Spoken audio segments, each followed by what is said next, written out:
किसी ने क्या खूबसूरत बात कही है कि दुखी सब है संसार में, कौन है जो सुखी है। क्योंकि किसी को अपना दुख दर्द देता है और कुछ लोग तो ऐसे हैं जिन्हें दूसरों का सुख दर्द देता है। नमस्कार दोस्तों, ईश्वर सदैव आपका भला करे और आपकी झोलियां ईश्वर के आशीर्वाद से हमेशा भरी रहे। तो दोस्तों, आज बात करेंगे उस कहानी की जो आपको ये बताएगी कि वास्तव में इस संसार में सुखी व्यक्ति कौन है। एक भिखारी किसी किसान के घर भीख मांगने गया। किसान की स्त्री घर में थी, उसने चने की रोटियां बना रखी थी।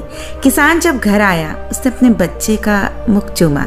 स्त्री ने उसके हाथ पैर धुलाए, उसके बाद वो रोटी खाने बैठ गया। स्त्री ने एक मुट्ठी चना भिखारी को दान में दिया और भिखारी चना लेकर चल दिया। अब रास्ते में भिखारी सोचने लगा कि हमारा भी कोई जीवन है, दिन भर कुत्ते की तरह मांगते फिरते हैं, फिर खुद बनाना पड़ता है। किसान को देखो, क्या सुंदर घर है, घर में स्त्री है, बच्चे हैं, अपने आप अनाज पैदा करता है, बच्चों के साथ प्रेम से भोजन करता है। वास्तव में सुखी तो ये किसान है। इधर वो किसान रोटी खाते खाते अपनी स्त्री से कहने लगा कि हमारा बैल बड़ा बूढ़ा हो गया है, अब वो किसी काम का नहीं है। यदि कहीं से कुछ रुपयों का इंतजाम हो जाए तो इस साल का काम चले। अब मैं महाजन के पास जाऊंगा, शायद वो ब्याज पर कुछ धन दे देगा। अब भोजन करके वो साधु राम महाजन के पास गया।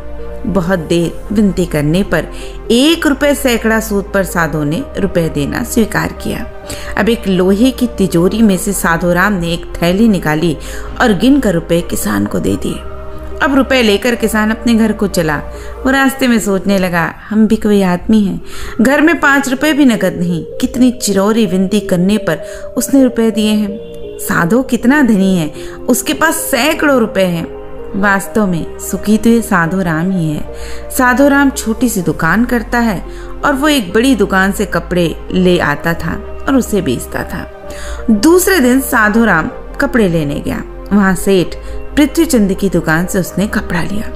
वो वहां बैठा ही था कि इतनी देर में कई तार आए, कोई बंबई से, कोई कलकत्ते से, और किसी में लिखा था कि 5 लाख रुपए मुनाफा हुआ, किसी में 1 लाख।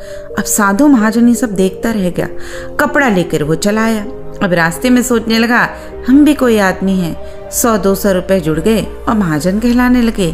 पृथ्वीचंद कैसे हैं, एक दिन में लाखों का फायदा। वास्तव में सुखी तो ये है। अब उधर पृथ्वीचंद बैठा ही था, इतने में तार आया कि 5 लाख का घाटा हो गया। वो बड़ी चिंता में था। नौकर ने कहा, आज लाट साहब की राय बहादुर सेठ के यहाँ दावत है, आपको जाना है और मोटर तैयार है। अब पृथ्वीचंद मोटर पर चढ़कर राय बहादुर की कोठी पे चला गया और वहां सोने चांदी की कुर्सियां पड़ी थी। अब राय बहादुर जी ने कलेक्टर कमिश्नर हाथ मिला रहे थे, बड़े बड़े सेठ खड़े थे और वहां पृथ्वीचंद सेठ को कौन पूछता था। वो भी एक कुर्सी पर जाकर बैठ गया। लाट साहब आए, राय बहादुर से हाथ मिलाया, उनके साथ चाय पी और चले गए। अब पृथ्वीचंद अपनी मोटर में लौट रहे थे। रास्ते में सोचते आते, हम भी कोई सेठ हैं, 5 लाख के घाटे में घर आ गए। राय बहादुर का कैसा ठाठ है, लाट साहब उनसे हाथ मिलाते हैं। वास्तव में सुखी तो बस वो ही हैं। अब उधर लाट साहब के चले जाने पे राय बहादुर के सिर में दर्द हो गया। बड़े बड़े डॉक्टर आए, वो एक कमरे में पड़े थे। कई तार घाटे के एक साथ आ गए, उनकी भी चिंता थी। कारोबार की भी बात याद आ गई, वो चिंता में पड़े थे। तभी खिड़की से उन्होंने झांक कर नीचे देखा कि एक भिखारी हाथ में एक डंडा लिए अपनी मस्ती में जा रहा था। राय बहादुर ने उसे देखा और बोले, वास्तव में तो सुखी यही है, इसे न तो घाटे की चिंता न मुनाफे की फिक्र, इसे लाट साहब को पार्टी भी नहीं देनी पड़ती, बस सुखी तो यही है। तो दोस्तों, याद रखिए, ये कहानी हमें बताती है कि हर इंसान को यही लगता है कि दूसरा इंसान उससे ज्यादा सुखी है, दूसरे इंसान के पास उससे ज्यादा सुख है। लेकिन आप याद रखिए कि ईश्वर ने आपको जो कुछ भी दिया है वो आपके कर्मों के अनुसार और जितना आप डिजर्व करते हैं उसके अनुसार दिया है। और सबसे बड़ा सुख तो आंतरिक शांति है, आंतरिक सुकून है। आप चाहे भिखारी हो या करोड़पति, लेकिन यदि आपके मन में शांति नहीं है तो आप जिंदगी में कभी भी सुकून से नहीं रख सकते। और जिंदगी का सबसे बड़ा धन है